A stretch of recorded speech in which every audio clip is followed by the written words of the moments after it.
बंधुओं नमस्कार। मैं सुरेश त्रिपाठी, आप देख रहे हैं रेल विजन। आज का मुद्दा है फिर से वीडियो सर्विलांस सिस्टम यानी वीएसएस। वीएसएस प्रोजेक्ट रेल मंत्री का एक महत्वाकांक्षी प्रोजेक्ट है, क्योंकि इसमें लाखों रेल यात्रियों की सुरक्षा, संरक्षा और रेल संपत्ति की सुरक्षा भी अंतर्निहित है। बड़ा उद्देश्य है, बड़ा पवित्र उद्देश्य है, मगर उस पर फच्चर लगा रहे हैं शीर्ष पर बैठे कुछ अधिकारी, और इसके मुखिया हैं सीआरबी ऑन कॉन्ट्रैक्ट, और उनके मातहत ईडीसीसी इसकी मॉनिटरिंग करते हैं, या कह लीजिए कि लाइजनिंग करते हैं। अन्यथा जो विसल ब्लोवर जानकारी आई है वो ये कि ये पूछा जाना चाहिए, मंत्री जी को ये देखना चाहिए, ये पता करना चाहिए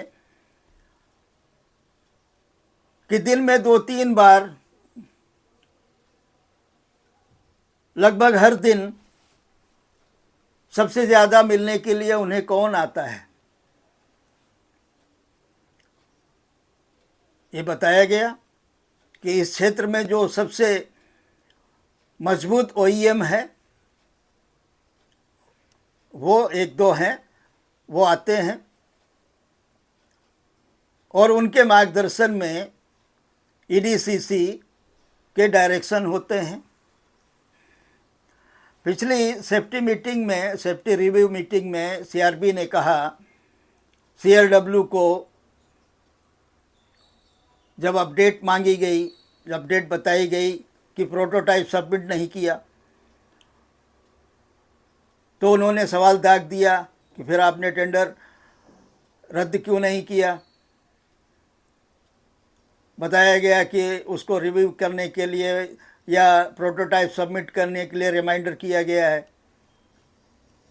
तो बोले ये इसकी क्या ज़रूरत थी।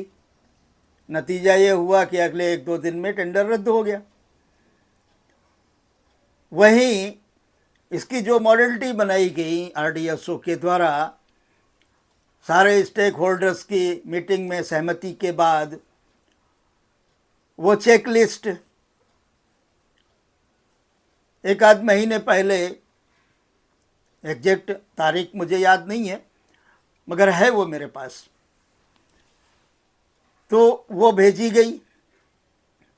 वो मॉडलिटी सारी जोनल रेलवे को सर्कुलेट नहीं की गई, और ये काम करना था ईडी मॉडर्नाइजेशन को। ईडी मॉडर्नाइजेशन खुद कुछ कंपनियों को फेवर कर रहे हैं, जैसा मैंने पिछली बार लिखा। एएम प्रोडक्शन यूनिट वो खुद भी कुछ कंपनियों को फेवर कर रहे हैं। उसी का नतीजा है कि जो टेंडर में एट ए टाइम, टेंडर के समय जो सारे कागजात मांगे गए, सारी सर्टिफिकेशन मांगी गई, वो कुछ कंपनियों ने नहीं सबमिट किया। बाद में ले लेंगे, बाद में दे देंगे। उसी के चलते एक कंपनी है अंबाला की, उसको ईस्ट कोस्ट रेलवे और वेस्ट सेंट्रल रेलवे से लगभग 150 करोड़ के टेंडर मिल गए। और ये भी बताया गया कि ईस्टर्न रेलवे से भी उसको मिलने की अभी संभावना है, जबकि आरडीएसओ ने उसका एसटीक्यूसी बंद कर दिया, रद्द कर दिया, क्योंकि as per tender condition, standard tender condition, जो सर्टिफिकेशन होना चाहिए था, टेस्ट होना चाहिए था, वो एसटीक्यूसी से होना चाहिए था। इलेक्ट्रॉनिक मिनिस्ट्री की जो लैब है, सरकारी लैब है, इसीलिए वो कंडीशन डाली गई। उससे ना करके इस कंपनी ने 2 प्राइवेट लैब से करा लिया। एक दिन पहले सबमिट किया, दूसरे दिन मिल गया, सर्टिफिकेट जमा कर दिया। जबकि मुझे ये बताया गया कि इस टेस्ट में कम से कम 2 से 2.5 से 3 महीने लगते हैं, मगर यहाँ 24 घंटे में सर्टिफिकेट हाथ में। तो प्राइवेट सेक्टर में तो यही होता है, पैसा दो, अपना इच्छित प्रमाण पत्र ले जाओ, लगा दो जा करके। अगर इस तरह की सख्ती ना बरती जाए तो यही होगा। व्यक्ति हो या फर्म हो, संस्था हो, अपने हित में चीटिंग करने से बाज नहीं आते हैं मौका पाकर। वही यहाँ हुआ। ऐसी और भी कंपनियां हैं। और नार्दर्न रेलवे के पीसीएमएम की कहानी मैंने लिखी ही कि किस तरह उन्होंने जीएम मीटिंग में कह दिया या किसी से कहा, सीएमई शायद पीसीएमई के साथ में ये बात करते हुए कहा।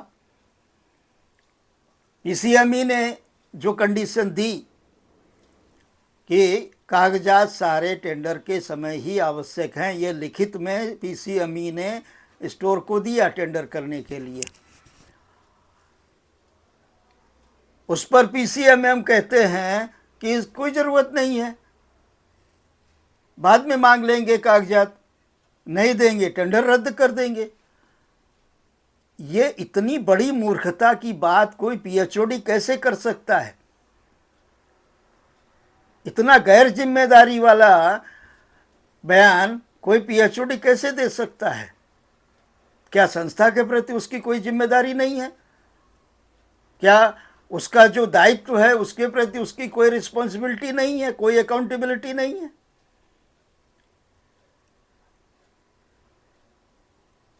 मेरे शब्दों में तो ऐसे अधिकारियों को तुरंत बर्खास्त कर दिया जाना चाहिए जो इतने गैर जिम्मेदार हैं, कुछ भी बोलेंगे।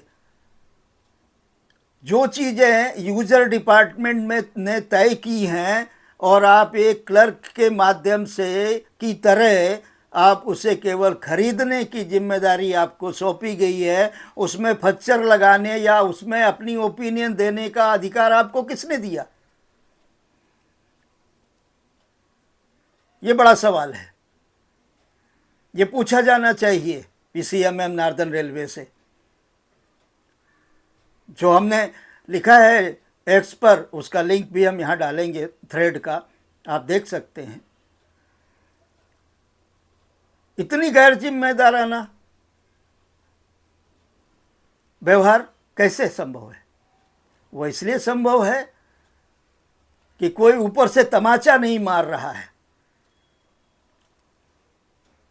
सीआरबी के द्वारा, मेंबर के द्वारा, जीएम के द्वारा अगर एकदम इमीडिएटली एक जोरदार तमाचा पड़े, तमाचा फिजिकली नहीं, रूल और रेगुलेशन के तहत, अनुशासन के तहत वो कार्रवाई, उसको मैं तमाचा कह रहा हूँ। यहाँ फिजिकल मारपीट की बात नहीं हो रही।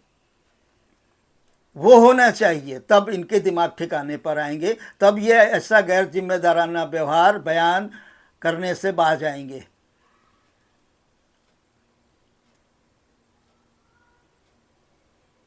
उधर जो चेकलिस्ट भेजी गई है, जो ईडी मॉडर्नाइजेशन के द्वारा सारे जोनल रेलवे को भेजी जानी है, वो आज तक नहीं भेजी गई।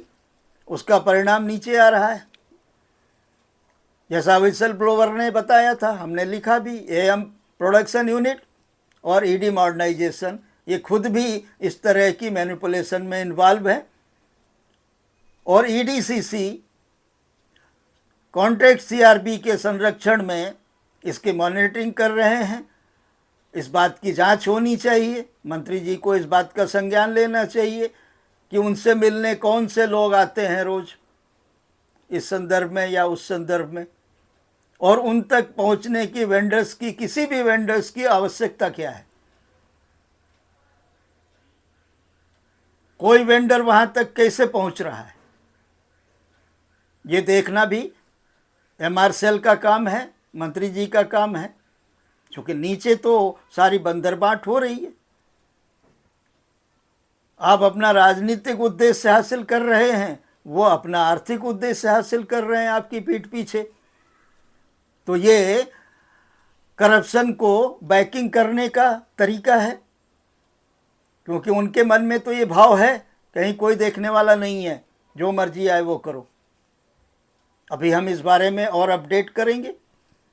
इस प्रोजेक्ट पर लगातार मेरी निगाह बनी हुई है।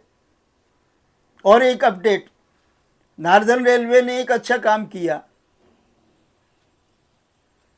कि पहले जो वीएसएस प्रोजेक्ट में जो वर्क्स में टेंडर किए गए थे डिफरेंट यूनिट के द्वारा, वो सब रद्द कर दिया।